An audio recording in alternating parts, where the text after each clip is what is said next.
अस्सलामु अलैकुम वरहमतुल्लाहि वबरकातुहु। अल्हम्दुलिल्लाहि रब्बिल आलमीन वल आक़िबतु लिल मुत्तक़ीन वस्सलातु वस्सलामु अला नबीना मुहम्मदिन व आलिहि व अस्हाबिहि अजमाईन। अम्मा बअद फ़इन्न अस्दक़ल हदीस किताबुल्लाह व अहसनल हदी हदी मुहम्मदिन सल्लल्लाहु अलैहि वसल्लम व शर्रुल उमूरि मुहदसातुहा व कुल्लु मुहदसतिन बिदअह व कुल्लु बिदअतिन दलाला वकुल दलालतिन फिन्नार। फ़क़द क़ाल अल्लाहु तआला फ़िल क़ुरानिल अज़ीम वल फ़ुरक़ानिल मजीद फ़अऊज़ु बिल्लाहि मिनश शैतानिर रजीम। या अय्युहन्नास इत्तक़ू रब्बकुमुल्लज़ी ख़लक़कुम मिन नफ़्सिन वाहिदा व ख़लक़ मिन्हा ज़ौजहा व बस्स मिन्हुमा रिजालन कसीरन व निसाअ वत्तक़ुल्लाह लज़ी तसाअलून बिही वल अर्हाम इन्नल्लाह कान अलैकुम रक़ीबा। या अय्युहल्लज़ीना आमनु तक़ुल्लाह हक़ तुक़ातिही वला तमूतुन्ना इल्ला व अंतुम मुस्लिमून। या अय्युहल्लज़ीना आमनु तक़ुल्लाह वक़ूलू क़ौलन सदीदा युस्लिह लकुम अअमालकुम व यग़फ़िर लकुम ज़ुनूबकुम व मन युतिइल्लाह व रसूलहु फ़क़द फ़ाज़ फ़ौज़न अज़ीमा। रब्बी इश्रह ली सदरी व यस्सिर ली अमरी वहलुल उक़दतम मिन लिसानी यफ़क़हू क़ौली। கண்ணியத்திற்குரிய எல்லாம் அல்ல அல்லாஹுவின் நல்லடியார்களே, அல்லாஹுவின் பேரருளால் புனித மிகுந்த இஸ்லாத்தை நமது வாழ்க்கை நெறியாக நாம் ஏற்று வாழ்ந்து வருகிறோம். இந்த மார்க்கம்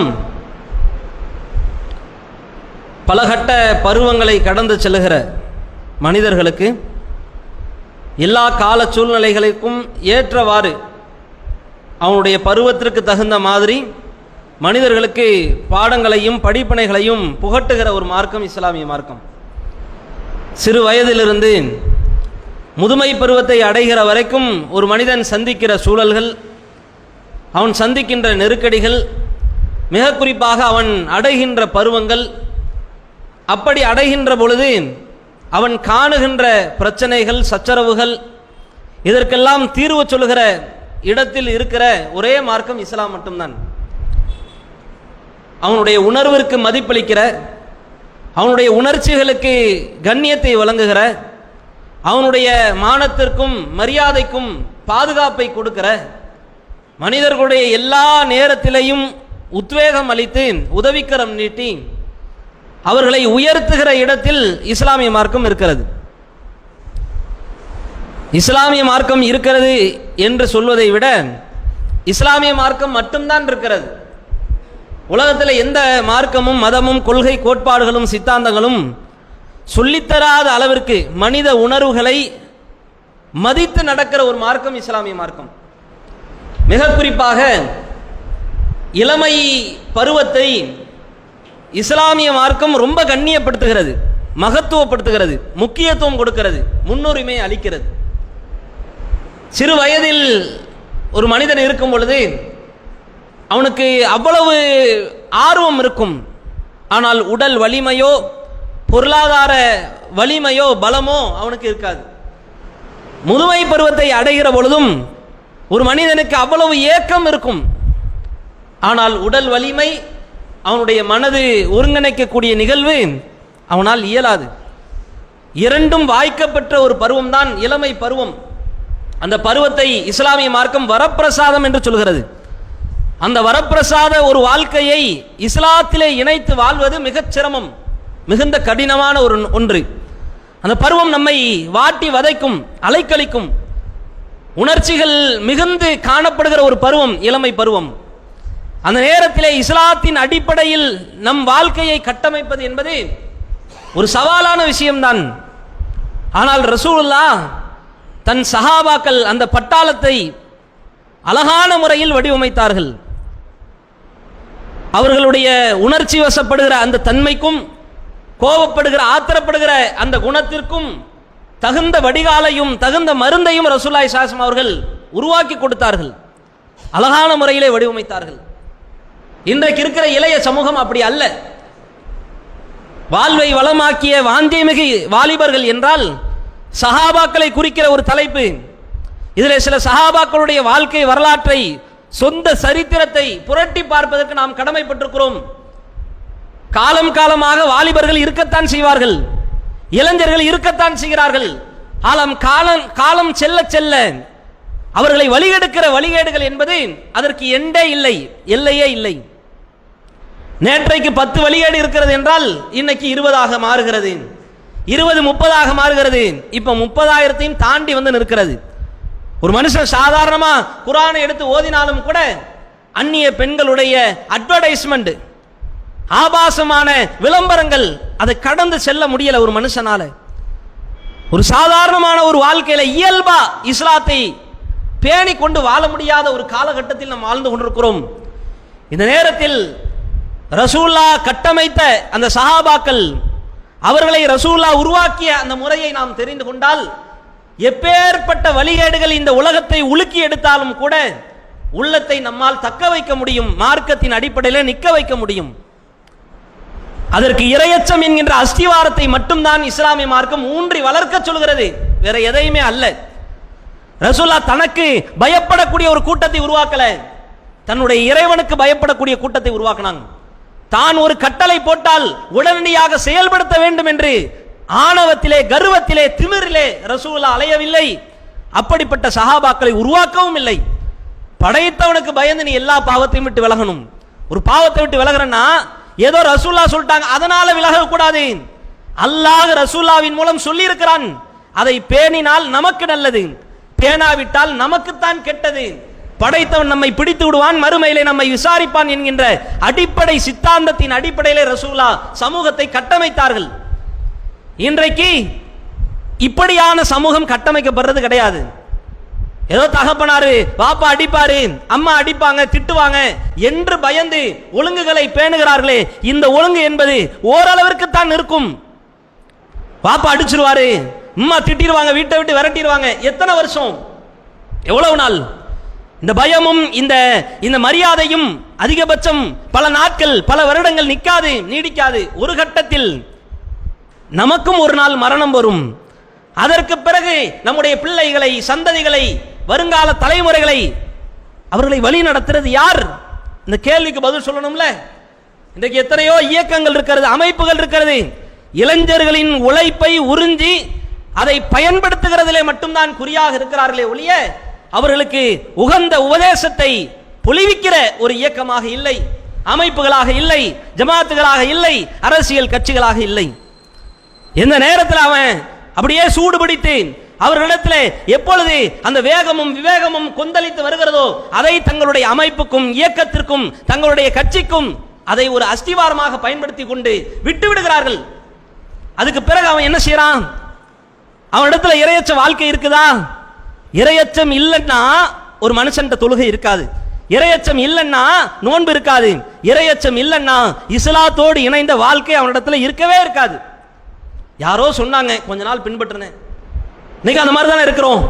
இன்னைக்குமே சில மக்களை எல்லாம் பார்க்கும் பொழுது 10 வருஷம் நல்ல மார்க்கத்தை பேசுவதற்கு, அதை சொல்வதற்கு, எடுத்து வைப்பதற்கு பள்ளிவாசல்லையே கிடந்து தங்களுடைய நாட்களை கழிப்பார்கள். திடீர்னு அவர்களுக்கு ஒரு நெருக்கடி வரும், அல்லது ஒரு விதமான மைண்டு அது அப்படியே மாறும், அதோடு விலகிடுவாங்க. இந்த 10 வருஷம் கேள்விக்குறியாயிருச்சா? ரசூலுல்லாஹ் சொன்னாங்க, உங்களிலே நீங்கள் செய்யக்கூடிய அமல்களிலே சிறந்தது என்ன தெரியுமா? மா தாம இதா கல்ல, அது குறைவாக இருந்தாலும் தொடர்ச்சியாக இருக்கணும். தொடர்ச்சியான அமலத்தான் அல்லாஹ் எதிர்பார்க்கிறான். ஒரு நாள் நோன்பு வைக்கிறது எதிர்பார்க்கல, ஒரு நாள் தொழுது விட்டு அந்த தொழுகையை அத்தோடு முடித்து விட்டு திரும்பி பார்க்காமல் போவதை எல்லாம் எதிர்பார்க்கல. 10 வருஷம் தொழுத பிறகு 11வது வருஷம் தொழுகையை விட்டுட்டோம்னா 10 வருஷ தொழுகையும் கேள்விக்குறியாயிரும். அல்லாஹ் ஏத்துக்குவானா ஏத்துக்க மாட்டானா தெரியாது. ரசூலுல்லாஹ் சொன்ன ரத்தின சுருக்கமான வார்த்தை மாதாம இதா கல்ல, குறைவாக இருந்தாலும் தொடர்ச்சியாக செய்யுங்கள். ஒரு சுப்ஹானல்லாஹ் இருக்கட்டுமே, நான் சாகிற வரைக்கும் சுப்ஹானல்லாஹ் சொல்லுவேன்ற அந்த நியத் இருக்கணும். ஏதோ நேரம் கிடைச்சா நான் செய்வேன், நேரம் கிடைக்கலன்னா செய்ய மாட்டேன், வேலை இருந்தால் நான் செய்ய மாட்டேன், என் குடும்பம் ஏதாவது ஒரு நெருக்கடினா நான் செய்ய மாட்டேன், எனக்கு ஒரு துன்பம்னா நான் செய்ய மாட்டேன். ஆஸ்பத்திரியிலே இருக்கட்டுமே, செய்யக்கூடிய அமல்களில் குறை வைக்காம இருக்கணும். அப்படிப்பட்ட சஹாபாக்களை ரசூலுல்லாஹ் கட்டமைச்சாங்க, உருவாக்குனாங்க. சில சஹாபாக்களுடைய வாழ்க்கையை நீங்கள் திருப்பி பாருங்கள். கைபர் போருக்கு பிறகு ஒரு சில வரலாறு உள்ளத்திலே ஆணித்தரமாக பதிக்கப்பட வேண்டிய வரலாறு. ஹைபர் போர் முடிந்து விட்டது. ஹைபர் போர் முடிந்த பிறகு ரசூலுல்லாவுக்கு ஒரு நெருக்கடி வருது. மதீனாவில் இருந்து கிட்டத்தட்ட ஒரு 2 நாட்கள் பயணம் செய்யக்கூடிய அளவுக்கு ஒரு தூரம் வாய்ந்த ஒரு இடம் இருக்குது, நஜ்த் என்ற பகுதி. நஜ்த் என்ற பகுதியில் சில அரபிகள், அடாவடி அரபிகள், எப்ப பார்த்தாலுமே மதீனாவில இருந்து ஏதாவது முஸ்லிம்கள் வாணிபத்திற்காக வியாபாரத்திற்காக கிளம்பி சென்றாங்கன்னா அவங்கள வழிமறித்து இடைமறித்து அவர்களை வழிப்பறி செய்யக்கூடிய கூட்டம். இவங்களுக்கு நஜ்தி தான் அப்படின்ற அந்த பகுதி மட்டும் கிடையாது, இவங்க அவ்வப்போது நாடோடிகளாக திரிவாங்க, எப்ப எங்க இருப்பாங்கன்னே தெரியாது. இப்படிப்பட்ட நஜ்து வாசிகள் இவர்களுக்கு எதிராக போர் செய்ய வேண்டிய ஒரு கட்டாய சூழலுக்கு ரசூலுல்லாவும் முஸ்லிம்களும் தள்ளப்படுறாங்க. இந்த போர் ஹைபர் போருக்கு பிறகுன்னு சொன்னேன்ல, ஏன் சொன்ன தெரியுமா? ஹைபர் போர் கடைசியான போர். ரசூலுல்லாவுடைய வாழ்க்கையில கடைசி காலகட்டத்தில் நடந்த போர்ல ஹைபர் போரும் ஒன்று. இந்த ஹைபர் போருக்கு பிறகு நடந்த காரணத்தினால எக்கச்சக்கமான சஹாபாக்கள் இளைய சமூகமாக இருந்தார்கள், வாலிபர்களாக இருந்தார்கள், இளமை பட்டாளமாக இருந்தார்கள். தங்களுடைய உழைப்பை உதரமாக சிந்தி இஸ்லாத்திற்கு உரமிட வேண்டும் என்கின்ற மகத்தான சிந்தனை, அந்த இலக்கு, அந்த லட்சியம், அந்த எண்ணம் இருந்துச்சு. இதை ரசூலுல்லாஹ் எப்படி பயன்படுத்துறாங்கன்றதுல தான் விஷயமே இருக்குது. எப்படி பயன்படுத்துறாங்க தெரியுமா? மிகப்பெரிய சவால். அந்த போர் சாதாரணமானது அல்ல. மதீனாவில இருந்து 2 நாட்கள் போகணும், 2 நாள் 48 மணி நேரம் கடந்து செல்லணும். இன்றைய காலத்தினுடைய கால கணக்கை நாம மையமாக கொண்டு கணக்கிட்டு பார்த்தா 48 மணி நேரம். ஒழுங்கான வாகனம் இருந்துச்சா? அதுவும் இல்லை. ஒழுங்கான ரோடு இருந்துச்சா? அதுவும் இல்லை. ஒழுங்கான சாப்பாடு இருந்துச்சா? அதுவும் இல்லை. எல்லாவற்றிலையும் குறை. போகக்கூடிய மக்களுடைய எண்ணிக்கை அதிகம், வாகனங்களுடைய எண்ணிக்கை கம்மி, வசதிகள் கம்மி. ஆனா போய்த்தான் ஆகணும் வேணும் அப்படின்ற அந்த சூழல் இருக்குது, நெருக்கடி. ஒரு ஒட்டகத்துக்கு 6 நபித்தோழர்கள் என்று நியமிக்கிறாங்க. ஒரு ஒட்டகம் தான். 6 பேர் ஒரே நேரத்தில் ஒரு ஒட்டகத்தில் பயணம் செய்ய முடியுமா? பயணம் செய்ய முடியுமா? முடியாது தானே. 6 பேர் ஏறி உட்கார்ந்தா ஒட்டகம் நடக்குமா? முதல்ல எந்திரிக்குமா? 6 பேர் உட்கார்ந்தாலும் நடக்காது. என்ன செய்யறாங்க? முறை வச்சு செல்றாங்க. 2 பேர் முதல்ல ஏறி போவாங்க. கொஞ்ச தூரம், கொஞ்ச நேரம், கொஞ்சம் மைல் தூரத்தை கடந்த உடனே அந்த 2 பேர் இறங்கிடுவாங்க. அடுத்த 2 பேர், அடுத்த 2 பேர், இப்படியே முறை வைத்து பயணம் செஞ்சு நஜ்து பகுதியை அடைறாங்க. அபு மூசா அல் அஷாரி ரலியல்லாஹு அன்ஹு அவர்கள், அபு ஹுரைரா ரலியல்லாஹு அன்ஹு அவர்கள், 2 சஹாபாக்கள். அந்த இளமை பட்டாளத்தில் இருந்த சில சஹாபாக்கள் இவங்களும் ஒன்று. சில சஹாபாக்கள் இல்லை, பெரும் பெரும் சஹாபாக்கள் வயோதிக தன்மையை அடைந்த பிறகு நடந்த போரில் இந்த நஜ்து போர் இருந்துச்சு. இந்த போருக்கு என்ன பேர் வச்சாங்க தெரியுமா? தாதுர் ரிக்கா என்ற போர். ஹிஜ்ரி 7ஆம் ஆண்டு நடந்த போர்ல இந்த போர் ஒன்று. தாதுர் ரிக்கா அப்படின்னா என்ன தெரியுமா? ஒட்டு துணி போர்னு சொல்லுவாங்க. ஒட்டு துணி. 2 நாட்கள் பயணம் செய்யறது, ஒழுங்கான வாகனம் இல்லை, நடந்து போகிற தூரம் அதிகம், சொகுசு பொகுசான சாலை இல்லை. இப்படிப்பட்ட இக்கட்டான சூழ்நிலையில் நடந்த காரணத்தால, நடந்தே சென்ற காரணத்தால சஹாபாக்களுடைய விரல்கள் அப்படியே பொங்கி பிதுங்கி அவர்களுடைய விரல்கள் இருந்து நகங்கள் உதிர்ந்து கீழே விழுது. அப்படி விழுந்த சஹாபாக்கள்ல ஒரு இளைய சமுதாயத்தின் சஹாபாக்கள்ல ஒருத்தர் அபு மூசா அல் அஷாரி ரலியல்லாஹு அன்ஹு அவர்கள். அல்லாஹ் அவர்களை பொருந்திக் கொள்ள வேண்டும், அவர்களுடைய பாவங்களை மன்னிக்க வேண்டும். கண்ணீர் சிந்தி அழுகிறார். எங்களால் நடக்க இயலல, போகிற பாதையிலேயே எங்கள் கால்களில் இருந்து விரல்ல இருந்து நகம் பொங்கி அப்படியே வெளியே விழுந்து என்ன செஞ்சோம் தெரியுமா? அதனாலதான் எங்களுடைய உடல்களில் இருந்த ஆடைகளை கிழித்து கிழித்து கிழித்து கிழித்து பல துண்டுகளாக மாற்றி, இது ஏதோ ஒரு சஹாபிக்கு நடந்த விஷயம் அல்ல, அவருடைய உடலில் ஏற்பட்ட குறையும் அல்ல, எல்லா சஹாபாக்களுடைய கால்களிலேயும் இதே நிலை நீடிக்கிறது. பார்த்தா எல்லாராலையும் அந்த வெப்ப ஜுவாலை, அந்த சூடு, அதனுடைய உஷ்ணத்தை தாங்க முடியவில்லை அவருடைய பாதங்கள். இதுல என்ன கொடுமைன்னா, ரசூலுல்லாஹ் நடந்து போறாங்க. ரசூலுல்லாஹ்வுடைய வயசு ஹிஜ்ரி 7லாம் ரசூலுல்லாஹ்வுக்கு கிட்டத்தட்ட 60 நெருங்குகிறது. அப்படிப்பட்ட சூழல், அப்படிப்பட்ட நெருக்கடி. வயசு என்னங்க யோசித்து பாருங்கள். இளைய சமூகத்தை ரசூலுல்லாஹ் எப்படி பயன்படுத்தினார்கள், எப்படி கட்டமைத்தார்கள், எப்படி உருவாக்கினார்கள், எந்த உரத்தை அவர்களுடைய உள்ளத்திலே ஆழமாக பதிய வைத்து வளர்த்திருக்கிறார்கள் என்று பாருங்கள். அவர் நடந்து செல்றாரு, எங்களுடைய கால்களில் எல்லாருடைய கால்களையும் இதே பிரச்சனை வருது. அதனால ஆடைகளை கிழித்து கிழித்து அதை துண்டாக மாற்றி அந்த ஒட்டு துணியை கால்களிலே கட்டி கொண்டு செல்கிறோம். 10 விரல்ல 10 துண்டு ஒட்டு துணி கட்டப்பட்டு அப்படியே நடந்து போறாங்க. யோசித்து பாருங்களேன், கற்பனை முடியுதா? புகாரில் வரக்கூடிய செய்தி, முஸ்லீமில் வரக்கூடிய செய்தி இதெல்லாம் நமக்கு உணர்த்துகிறது. அபூ ஹுரைரா ரலியல்லாஹு அன்ஹு அவர்களும் இதே வார்த்தையை சொல்கிறார்கள். இப்படிப்பட்ட ஒரு நிலையில இளைய சமூகத்தை இப்படி கட்டமைச்சாங்க.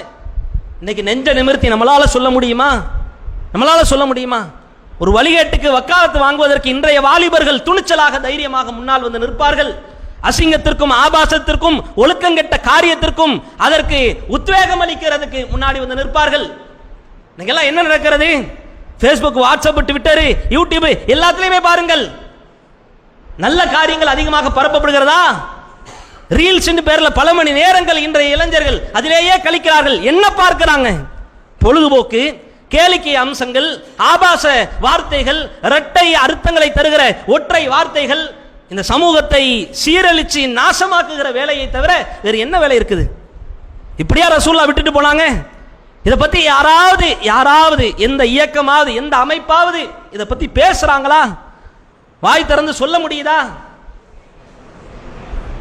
இணைய வலைதளங்கள்ல இது மாதிரியான வழிகேடுகள், போதையினுடைய பாதைகள், அதுல ஒரு கூட்டம், சினிமா நடிகர்களுக்கு ரசிகர்களாக மாறி அதுல வழிகட்டு ஒரு கூட்டம், எவ்வளவு வழிகேடுங்க இருக்குது. நாம புரிந்து கொள்ள வேண்டிய விஷயம் என்ன தெரியுமா? நம்ம என்னமோ நினைச்சுக்கிட்டு இருக்கிறோம் காலத்தின் இறுதியில் இருக்கிறோம் என்று. அப்படி அல்ல. இன்னும் பல ஆண்டுகள் உருண்டோட போகுது. இன்னும் பல வழிகேடுகள் பிறந்து வரப்போகுது. நம் சமுதாயத்தினுடைய இளைஞர்களுடைய நிலை என்ன என்று யோசித்து பாருங்கள். முஸ்லீம் அல்லாதவனுக்கும் முஸ்லீமுக்கும் வித்தியாசம் இல்லாம போயிருச்சு. வித்தியாசம் இருக்குதா? ஏதாவது வித்தியாசம் இருக்குதா? ஏதாவது பார்க்குறோமா? யோசித்து பாருங்கள். ரசூலுல்லாஹ் இப்படி உருவாக்கல. சொன்னல இந்த தாது ரிக்கா போர் அப்படியே கடந்து சென்று சென்று சென்று அதிலேயே அவர்களுடைய வாழ்க்கை தொலைஞ்சிருக்குது. இதெல்லாம் கடைசி காலகட்டத்தில் நடந்த போர். அதனால சொல்கிறோம். இந்த அபூ ஹுரைராவை பற்றி பேசினேன். அபூ ஹுரைராவும் சாதாரண ஆள் கிடையாது. ரசூலுல்லாஹ் அவங்களுடைய கடைசி காலகட்டத்தில் இஸ்லாத்தை ஏற்ற ஒரு நபி தோழர் அபூ ஹுரைரா. கடைசி காலகட்டத்தில் ஒரு 4 வருஷம் அல்லது 3 வருஷம் இவ்வளவுதான் ரசூலுல்லாஹ்வுடைய அவர் இருந்தார். எத்தனை வருஷம்? மொத்தத்திலே 4 தான். மொத்தத்திலே 4க்குள்ளதான், இதுக்குள்ளதான் அவருடைய இஸ்லாம், அதாவது ரசூலுல்லாஹ்வோட இறை தூதரோடு தொடர்பு எத்தனை வருஷம்? அதிகபட்சம் 4 வருஷம். 4 வருஷத்துல அவருடைய ஆர்வத்தின் மிகுதி எந்த அளவுக்கு கொண்டு சென்றுச்சு தெரியுமா? மார்க்கத்தில் நீங்கள் எடுத்து பார்த்தீங்கன்னா கிட்டத்தட்ட 5000க்கும் மேற்பட்ட பலமான செய்திகள், பலமான ஹதீசுகளை அறிவித்த மகத்தான வாழ்நாள் சாதனையாளர் அபூ ஹுரைரா ரலியல்லாஹு அன்ஹு அவர்கள். அவர் உருவாக்கிய, அவர் படைத்த சாதனையை எவனாலும் முறியடிக்க முடியாது, யாராலும் முறியடிக்க முடியாது. அவருக்கு தெரியாது பிற்காலத்தில் இத்தனை கோடானு கோடி முஸ்லிம்கள் வருவார்கள், நாம் பரப்பிய, நாம் உருவாக்கிய, நாம் ரசூலுல்லாஹ்விடத்திலிருந்து கேட்டு அறிந்து தெரிந்து கொண்ட செய்திகளை இவர்கள் எல்லாம் பின்பற்றுவார்கள் என்று அபூ ஹுரைராவுக்கு தெரியாது. அல்லாஹ் மறுமையில தான் கொண்டு போய் அந்த கிஃப்டை வைப்பான். நமக்கு தெரியுது. ஆனா இன்னைக்கும் பல பேருக்கு அபூ ஹுரைரான்னு பேர் வச்சிருக்கிறோமே. இந்த அபூ ஹுரைரா என்ற பேருக்கு சொந்தக்காரரான அந்த நபி தோழருடைய தியாகத்தை நாம் நினைவு கூறுவதற்கு கடமைப்பட்டிருக்கிறோம், மறந்து விட்டோம். நினைத்து பாருங்கள், பிற்காலத்தில் இஸ்லாத்தை ஏற்ற அந்த நபி தோழர் அன்னை ஆயிஷா ரலியல்லாஹு அன்ஹா அவர்களை விட அதிகப்படியாக செய்திகளை அறிவித்த நபி தோழர், உண்மை தோழர் என்று அபூபக்கர் ரலியல்லாஹு அன்ஹு அவர்களை ரசூலுல்லாஹ் நியமித்து விட்டு சென்றார்கள். அடுத்த கலீஃபா அவரை விட அதிகப்படியாக செய்திகளை அறிவித்த மகத்தான செய்திகளை அறிவிப்பதில் சாதனை படைத்தவர் அபூ ஹுரைரா ரலியல்லாஹு அன்ஹு அவர்கள். இந்த சஹாபி ஒரு பாதையிலே வந்தால் இன்னொரு பக்கத்தை வழியாக ஷைத்தான் விரண்டு ஓடுகிறான் என்று ரசூலுல்லாஹ் உமர் ரலியல்லாஹு அன்ஹு அவர்களை காட்டினார்கள். அடுத்த கலீஃபாவாக நியமிக்கப்பட்டவர் இந்த உமர் ரலியல்லாஹு அன்ஹு அவர்களை விட அதிகப்படியாக ஹதீசுகளை அறிவித்த ஒரு மகத்தான வரலாற்றுக்கு சொந்தக்காரர், சரித்திரத்துக்கு சொந்தக்காரர் அபூ ஹுரைரா ரலியல்லாஹு அன்ஹு அவர்கள். இவருடைய சாதனை என்ன தெரியுமா? இன்னைக்கும் சரி, கியாமத் நாள் வர வரைக்கும் சரி, எந்த முஸ்லிம் பிறந்தாலும் சரிதான், சாகர வரைக்கும் அபூ ஹுரைராவுடைய ஒரே ஒரு ஹதீஸ் இல்லாமல் எந்த வணக்க வழிபாட்டையும் செய்ய முடியாது. எந்த வணக்க வழிபாட்டையும், தொழுகையா அபூ ஹுரைராவுடைய ஹதீஸ் தேவை, நோன்பா அபூ ஹுரைராவுடைய ஹதீஸ் தேவை, பெருநாள் தொழுகையா, ஜும்மா தொழுகையா, கிரகண தொழுகையா அல்லது ஜனாசா தொழுகையா, அபூ ஹுரைராவுடைய ஹதீஸ் தேவை. நீ கல்யாணம் பண்றியா, அபூ ஹுரைராவுடைய ஹதீஸ் தேவை. கல்யாணம் பண்ண பொண்ணு தலாக்கு விடுறியா, குலா விடப்படுதா, அபூ ஹுரைராவுடைய ஹதீஸ் தேவை. அபூ ஹுரைராவுடைய ஹதீஸ் இல்லாமல் ஒரு முஸ்லிமுடைய வாழ்நாளை அவன் கழிக்க முடியாது, நகர்த்த முடியாது. எப்படிப்பட்ட சாதனை பார்த்தீங்களா? நினைச்சு பார்த்தாரா? நம்ம அறிவிச்ச செய்தியை பிற்காலத்தில் ஒரு கூட்டம் வந்து பின்பற்றுவார்கள் என்று நினைச்சு பார்த்தாரா? வாழ்க்கையில் இதை சேகரிப்பதற்கு எவ்வளவு சிரமப்பட்டார் தெரியுமா? அந்த வரலாற்றை நாம் நினைவு கூறுவதற்கு கடமைப்பட்டிருக்கிறோம். சாதாரணமான சேமிப்பு அல்ல. தன்னுடைய வாழ்நாளுடைய கடைசி நேரம் இறை தூதரோடு இறுதி வரைக்கும் பயணம் செய்த ஒரு தோழர். அபூ ஹுரைராவை பார்த்து சஹாபாக்கள் ஆச்சரியப்பட்டாங்க. எப்படி இவ்வளோ ஹதீஸ் அறிவிக்கிறீங்க, எப்படி இவ்வளோ செய்திகள் சொல்றீங்க? ஆமா, நான் அவ்வளோ செய்தியை சொன்னேன். ரசூலுல்லாஹ்வோடே நான் இருப்பேன்.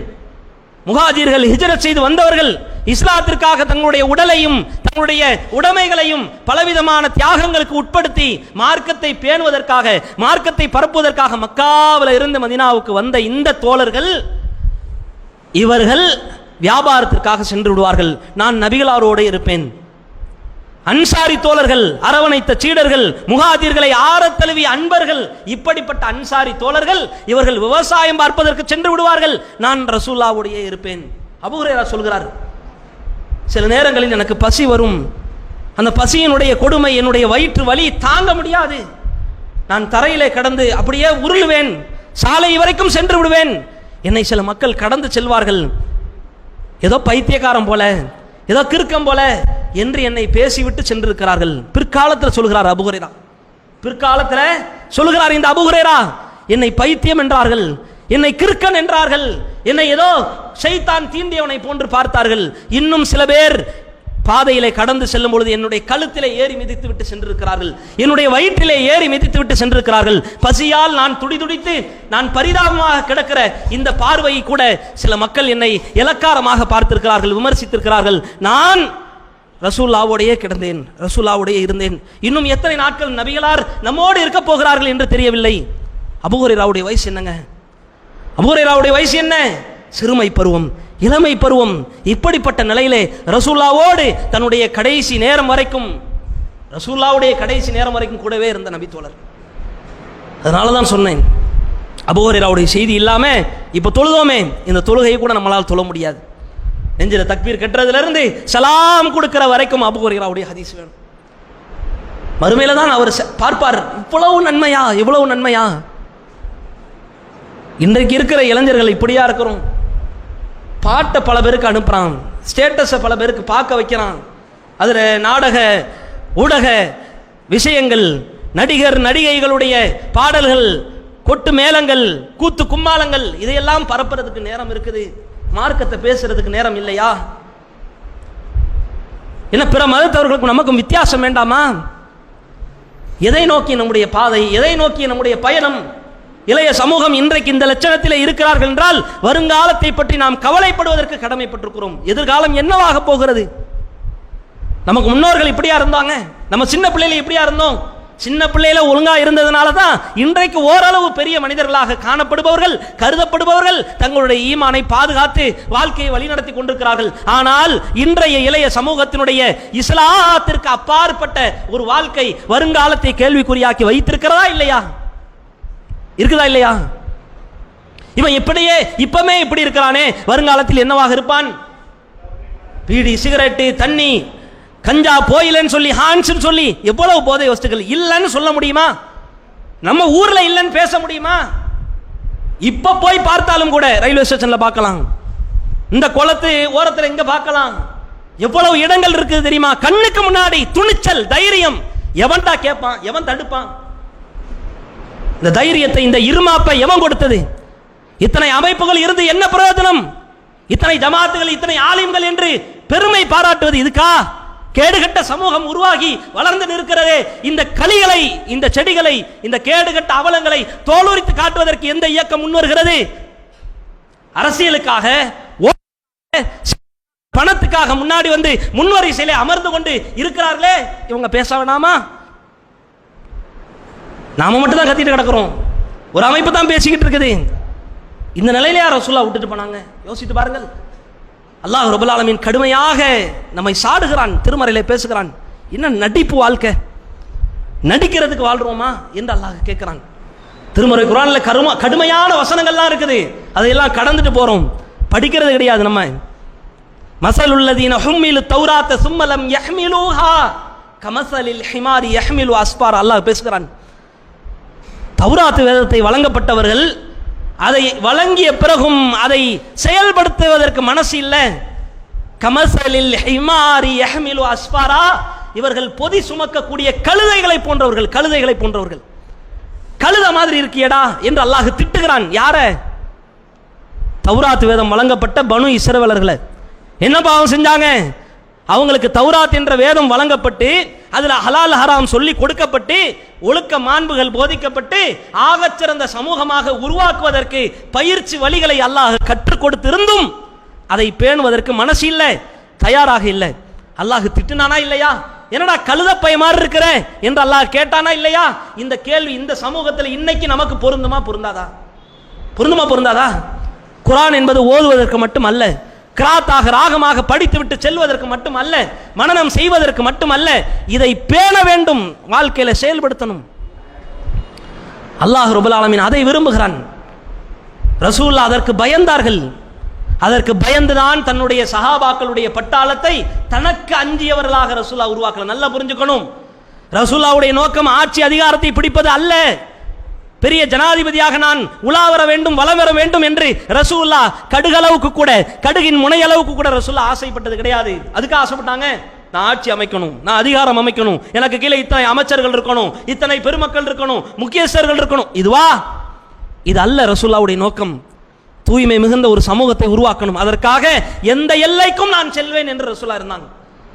அதனால தானே பிற கிராமத்து வாசிகள் எல்லாம் ரசூலுல்லாஹ்வை சந்திப்பதற்காக வரும்பொழுது சஹாபாக்களாக ரசூலுல்லாஹ் அமர்ந்திருந்தார்கள். ஐயுக்கும் முஹம்மது, உங்களிலே முஹம்மது யார் என்று கேட்டு தெரிந்துகிற அளவுக்கு தான் ரசூலுல்லாஹ் தன்னுடைய வாழ்க்கை அமைச்சாங்க.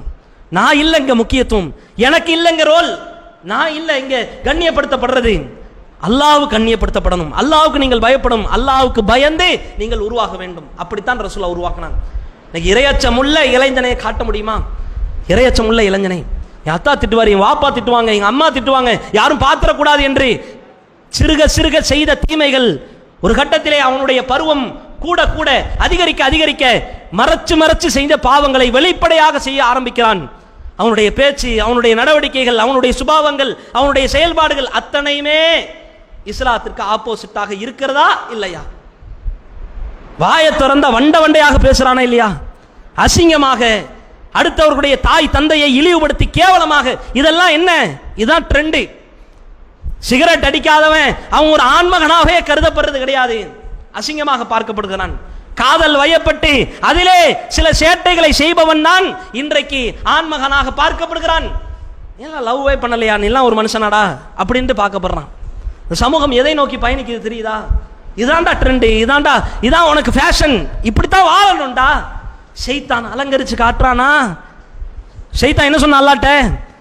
செய்யக்கூடிய பாவத்தை அவர்களுக்கு நல்லதை போன்று அலங்கரித்து காட்டுவேன் ஷைத்தான் சொன்னான். அல்லாஹ்ட்ட பேசுறான்ல. இப்லீஸ் என்ன சொன்னான்? உன்னுடைய அடியார்கள் செய்யக்கூடிய தீமையையும் பாவத்தையும் அசிங்கத்தையும் ஆபாசத்தையும் அலங்காரம் செய்து காட்டுவேன். தீமையை செஞ்சுக்கிட்டே நல்லதுன்னு பேசுவான். பேசுறானா இல்லையா? நடக்குதா இல்லையா? இது வாஞ்சை மிகுந்த சமூகமா? வாஞ்சை மிகுந்த வாலிப கூட்டமா? இது எங்கே போய் முடியும்? என்ன பிரச்சனை தெரியுமா? அடிப்படையே மறந்துட்டோம்.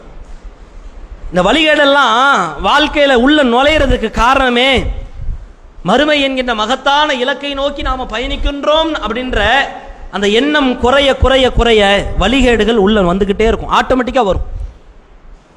ஒரு வழிகேடு, ஒரு பாவம் வருது, அதுல அற்ப இன்பத்தை, சொற்ப இன்பத்தை, சின்ன ஒரு சந்தோஷத்தை அடைகிறான். அது அவனுக்கு அப்படியே மிதக்கிற மாதிரி இருக்கு. அது எந்த பாவத்தினாலும் நீங்க வச்சுக்கோங்க, எதுனாலும் வச்சுக்கோங்க, அதை செய்யறதுக்கு துணியறான் தெரியுமா? அந்த நேரத்தில் அவன்கிட்ட மறுமை சிந்தனை இல்லை. இதுக்கல்ல நாம படைக்கப்பட்டிருக்கிறோம், இதை அனுபவிப்பதற்கு அல்ல இந்த வாழ்க்கை. இதை கடந்து சென்றால் நிரந்தர இன்பத்தை மறுமையிலே சொர்க்கத்திலே அந்த பூஞ்சோலையிலே நம்மால் அடைந்து கொள்ள முடியும் என்கின்ற இலக்கை, லட்சியத்தை அவன் மறக்கிறான். உண்மையா இல்லையா? இந்த லட்சியத்தை சஹாபாக்கள் ஆழமாக ஆள் மனதிலே ஆணித்தரமாக பதிய வச்சிருந்தாங்க. அதனால தான் அவங்க வாழ்க்கையில வழிகேடெல்லாம் இல்லாமலாம் கிடையாது. இல்லாமையா இருந்துச்சு அவங்க வாழ்க்கையில, அதெல்லாம் இல்லாம இருந்துச்சு, இந்த பாவம்லாம் இல்லாம இருந்துச்சு, அப்படிலாம் கிடையாது. இஸ்லாம் அவர்களிடத்துல குடிபுகுந்த நேரமே வழிகேட்டினுடைய உச்சகட்டம் தான். என்ன வழிகேடு இல்லை அவங்கள்ட்ட? போதை வஸ்துகள் இல்லையா? சாராயத்தை குடிக்காதவங்களாக இருந்தாங்களா? மது பிரியர்களாக இல்லாதவர்களாக இருந்தாங்களா? மது மது என்கின்ற அந்த விஷயம் இருந்துச்சு. உபச்சாரம் என்கின்ற கேடுகட்ட ஒழுக்கங்கட்ட காரியம் இருந்துச்சு. அடிமைகளை அடித்து நொறுக்குகிற துன்புறுத்துகிற அந்த செயல்பாடு இருந்துச்சு. எல்லா வழிகேடும் இருந்துச்சு. இருந்த அந்த இடத்தை இருந்த இடம் தெரியாமல் அழித்து ஒழித்தார்கள் அண்ணலம் பெருமகனார். அவர்கள் ஏந்திய ஒரே ஆயுதம் வாள் அல்ல, சொல்லை வைத்து மாட்டினார்கள். தனக்கு பயந்து அல்ல, இறைவனை காட்டி, இறைவனுடைய மறுமை வேதனையை காட்டி காட்டி பயமுறுத்தினார்கள் ரசூலுல்லாஹ். சாதாரண ஒரு மலைக்கு மேலே சஹாபாக்கள் பள்ளத்தாக்கு மேலே மேடு பள்ளம் இப்படி தான் இருக்கும். ஒரு பயணம் செய்கிறா இருந்தா, இன்னைக்கு மாதிரிலாம் ரோடெல்லாம் கிடையாது. பயணம் செய்யும் பொழுது ரசூலுல்லாஹ் அந்த சஹாபாக்கள் போகிற பாதையில் மேட்டில் ஏறும் பொழுது பொதுவாக என்ன அல்லாஹ் அக்பர்ன்ற அந்த அந்த அந்த வார்த்தையை மனசில் என்ன செய்யணும், சொல்லணும். இது நபி வழி, இது ஒரு சுன்னத்து. இதெல்லாம் பேணுறோமா என்னன்னு தெரில. மேட்டு பகுதியில் ஏறும்போது அல்லாஹ் அக்பர் சொல்லணும். மேட்டு பகுதியிலேருந்து மாடிப்படியிலேருந்து கீழே இறங்குறோமா சுப்ஹானல்லாஹ்னு சொல்லணும். இது நபி வழி, சரியா? இதை பேணிக் கொள்ளுங்கள். சஹாபாக்கள் ஒரு மேட்டில் ஏறுறாங்க, ஒரு மலை மாறி ஒரு மேடு அப்படி ஏறி இறங்குற ஒரு பருவம், அந்த நேரம். சஹாபாக்கள்கிட்ட மெது மெதுவா அல்லாஹ் அக்பர் அல்லாஹ் அக்பர் அல்லாஹ் அக்பர் அல்லாஹ் அக்பர்னு சொல்லிட்டே இருக்கிறாங்க ரசூலுல்லாஹ். அப்படி சொல்லுகிற அந்த சொல்லை கேட்டு சஹாபாக்கள் சொல்லுகிற அந்த சொல் என்பது கொஞ்சம் கொஞ்சமாக உயருது. அப்படியே மெது மெதுவா அல்லாஹ் அக்பர் அல்லாஹ் அக்பர் அல்லாஹ் அக்பர். கடைசியில் என்ன அல்லாஹ் அக்பர் அல்லாஹ் அக்பர் கத்த ஆரம்பிச்சிட்டாங்க. இப்போ ரசூலுல்லாஹ் என்ன செய்கிறாங்க, இதை கண்டிக்கிறாங்க. கூப்பிடுறது யாரைத்தான்? அல்லாஹ்வைத்தான், இணை வைக்கல சஹாபாக்கள். இதை ரசூலுல்லாஹ் கண்டிக்கிறாங்க. சொல்ற சொல்லு உரத்த சப்தம் இல்லாமல் இருக்கணும், சப்தத்தை குற. அல்லாஹ் என்ன அல்லாஹ்வுடைய தூதர் அந்த நேரத்தில் என்ன வார்த்தையெல்லாம் சொன்னாங்கன்னா, காது கேட்காதவன நீங்க இன்னும் கூப்பிடல. உங்க இறைவன் என்ன செவிடா? காது கேளாதவனா? செவிட்டு இறைவனையா நீங்கள் அழைக்கிறீர்கள்? இல்லை, உங்கள் இறைவன் காது கேட்கக்கூடியவன். எங்கேயோ இருக்கிற இறைவனை நீங்கள் அழைக்கவில்லை, உங்கள் பக்கத்திலே இருக்கிற இறைவன். எதுக்கு சத்தம் போடுறீங்க? சஹாபாக்களை இப்படி உருவாக்குறாங்க ரசூலுல்லாஹ். தெரியுதா? என்ன கத்துறீங்க என்று ரசூலுல்லாஹ் கத்தல. அமைதியா சொல்லுங்கடா என்று ரசூலுல்லாஹ் உத்தரவு போடல. அல்லாஹ்வை பற்றி நினைவு கூறாங்க. தெரியுமா? இந்த இறையச்சம் தான் இன்றைக்கு இல்லை.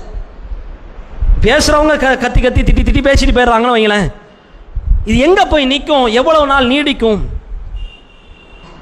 ஒரு எக்ஸ்பிரி டேட் இருக்குது. படைச்சவனை பற்றிய பயம் இருந்துச்சுன்னா சாகர வரைக்கும் அவன் இஸ்லாத்தை சார்ந்து வாழ்ந்து விட்டு சென்று விடுவான்.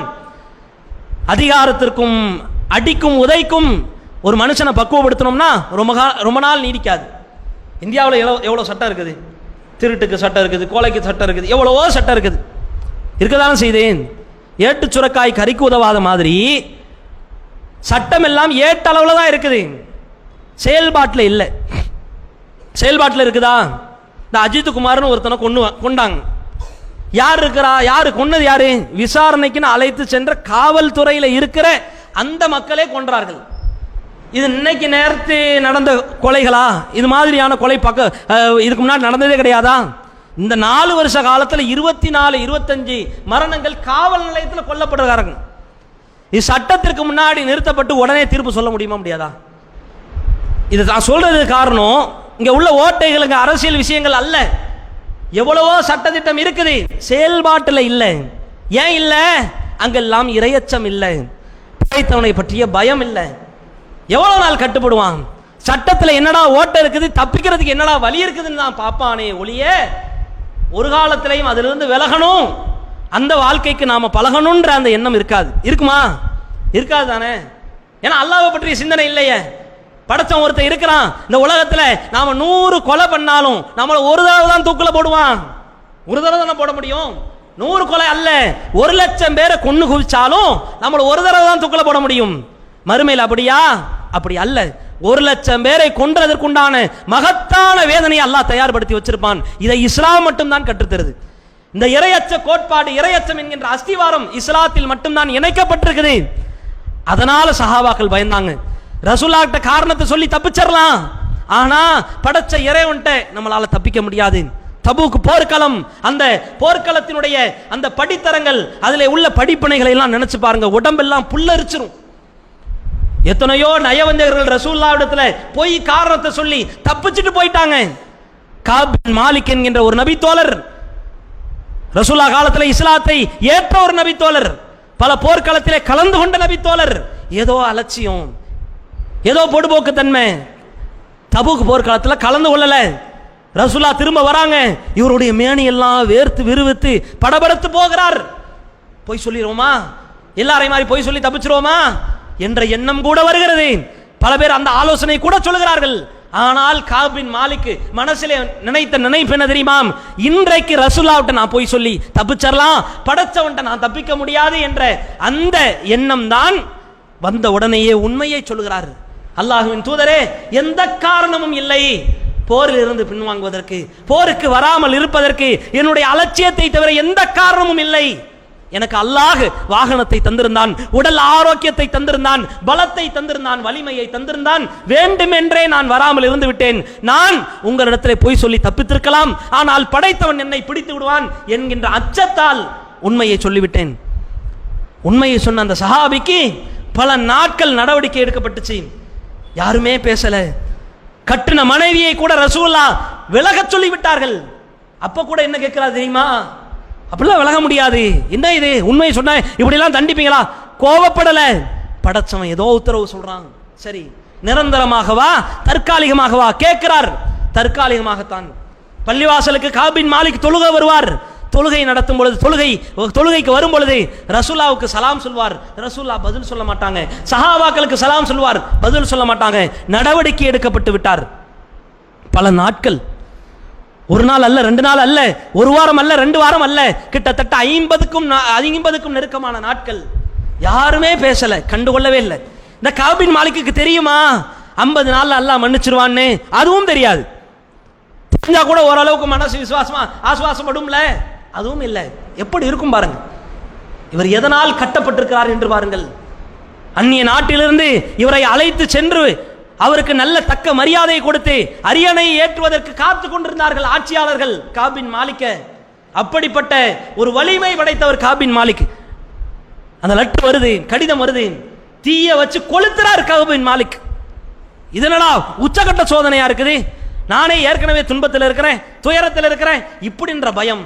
இறையச்சத்தால் இந்த சமூகம் இறுக பற்றி பிடித்து கட்டப்பட்டால் மட்டும்தான் எப்பேற்பட்ட கொம்பாதி கொம்பனாக இருந்தாலும் எதிர்த்து நின்று துணிச்சலாக நம்மால் பேச இயலும். எப்பேற்பட்ட வழிகேடுகள் நிறைந்த காலகட்டமாக இருந்தாலும் உள்ளத்திலே இருக்கிற ஈமானை இறுக்கி பிடித்து நம்மை தற்காத்துக் கொள்ள முடியும். இறையச்சம் இல்லைன்னா செத்தோம், அவ்வளவுதான், அதோடு அழிஞ்சிருச்சு. பனு இஸ்ரவேலர்களுக்கு பலகட்ட வாய்ப்புகளை அல்லாஹ் கொடுத்தான். இறையச்சம் இல்லாமல் பலகட்ட வாய்ப்புகளை பெற்ற பிறகும் வழிகட்டு நாசமாய் போனார்கள். காரணம் இறையச்சம் இல்லை, படைச்சவன் பார்க்கிறான்ற சிந்தனை இல்லை. அல்லாஹ் என்ன சொன்னா தெரியுமா, சனிக்கிழமை மீன் பிடிக்க போகாதன்னு அல்லாஹ் தடைய மட்டும் போடல. தடைய மட்டும் போட்டானா, தடைய போட்ட இறைவன் என்ன செஞ்சான் தெரியுமா, மற்ற நாட்கள்ல மீன்களை கம்மியாக துள்ளி விளையாட வைத்தான். ஆனால் அவர்களுக்கு கொடுக்கப்பட்ட சோதனை என்ன தெரியுமா, சனிக்கிழமைன்னு பார்த்து அதிகப்படியாக மீன்களை துள்ள வைத்தோம். அல்லாஹ்வே சொல்றான், சோதிச்சோம். உலகத்தில் அல்லாஹ் தடையை மீறுவதற்குண்டான சோதனை களத்தை வடிவமைப்பான் என்பதற்கு இதெல்லாம் நமக்கு சான்று. இதை நமக்கு ஏன் அல்லாஹ் சொல்லணும்? அவங்க வரலாறு, அவங்க எப்படி வாழ்ந்தா நமக்கு என்ன, எப்படி நாசமா போனா நமக்கு என்ன, எப்படி அழிக்கப்பட்ட நமக்கு என்ன, இதுல பாடம் இருக்குது. அதனால அல்லாஹ் சொல்றான் சனிக்கிழமை மீன் பிடிக்க கூடாதுன்னு ஒரு தடையை போட்ட இறைவன் அவர்கள் வழிகட்டு போவதற்குண்டான சோதனையும் சேர்த்து கொடுத்தான். வழிகட்டு போயிட்டாங்க, இறையச்சம் இல்லை. அதே மாதிரி தான் இஸ்லாத்திலே எக்கச்சக்கமான தடைகள் இருக்கிறது, எக்கச்சக்கமான வரையறைகள் இருக்கிறது. ஹலால் ஹராமை பேண வேண்டும் என்ற கட்டுப்பாடு இருக்கிறது. கட்டுப்பாட்டை கொடுத்த இறைவன் இதை மீறுவதற்குண்டான சந்தர்ப்ப சூழ்நிலையும் தருவான். இதை உணர்ந்துகிறோம். இதை உணர்ந்தாதான் இறையச்சம் நம்மிடத்தில் அதிகப்படியாக மாறும், உருவெடுக்கும். அதை உள்ளத்தில் ஏந்தி செயல்படுகிற நன்மக்களாக நாம் மாற வேண்டும். ரசூலுல்லாஹ் காலத்து சஹாபாக்கள் இறையச்சத்தை மைய கருவாக வைத்துத்தான் பயணம் செஞ்சாங்க. அதனால தான் கடைசி வரைக்கும் அவர்களுடைய ஈமானை அவர்களால் தற்காத்துக் கொள்ள முடிஞ்சிச்சு. ஏதோ 5 வருஷம் உழைச்சோம், 10 வருஷம் உழைச்சோம், அத்தோடு விளங்கினோம் என்று இல்லை. இன்னைக்கு இருக்கிறவங்க நாளைக்கு இருப்போமா தெரியல. அதனால தான் முதலையே சொன்னேன், மாதாம இதா கல்ல, குறைவாக இருந்தாலும் தொடர்ச்சியாக இருக்கணும். இந்த இளைஞர்களுக்கு இறையச்சம் என்கின்ற தீனியை அதிகப்படியாக ஊட்டி கொடுக்க வேண்டும், வளர்த்தெடுக்க வேண்டும். அவர்களுக்கு இந்த கட்டுப்பாடு, இந்த கட்டமைப்பு, இவர்களை பற்றிய எண்ணம் நம்மிடத்தில் அதிகமாக மாற வேண்டும். இதை உள்ளத்தில் ஏந்தி செயல்படுகிற நண்பர்களாக நம் அனைவர்களையும் அல்லாஹ் ஆக்கி அருள் செய்வானாக. வருங்கால தலைமுறை, எதிர்கால இளம் தலைமுறையினுடைய இன்றைய வித்துக்கள் இவர்கள் இஸ்லாத்தோடு இணைந்து இருப்பதற்கு நாமும் ஒரு பங்கினை, ஒரு உழைப்பை செலுத்துவதற்கு கடமைப்பட்டிருக்கிறோம் என்பதை உங்களுக்கு உணர்த்திவிட்டோம். இன்ஷா அல்லாஹ் இந்த கடமையை உணர்ந்து பணியாற்றுகிற வேளையிலே நாம் இறங்க வேண்டும். அல்லாஹ் ரப்பல் ஆலமீன் அப்படியான வாய்ப்புகளையும் வசதிகளையும் அதற்குண்டான கால விஷயங்களையும் நமக்கு ஏற்படுத்தி தருவானாக. வாஹிர் தஅவானா அல்ஹம்துலில்லாஹி ரப்பில் ஆலமீன். வஸ்ஸலாமு அலைக்கும் வரஹ்மத்துல்லாஹி வபரகாத்துஹு.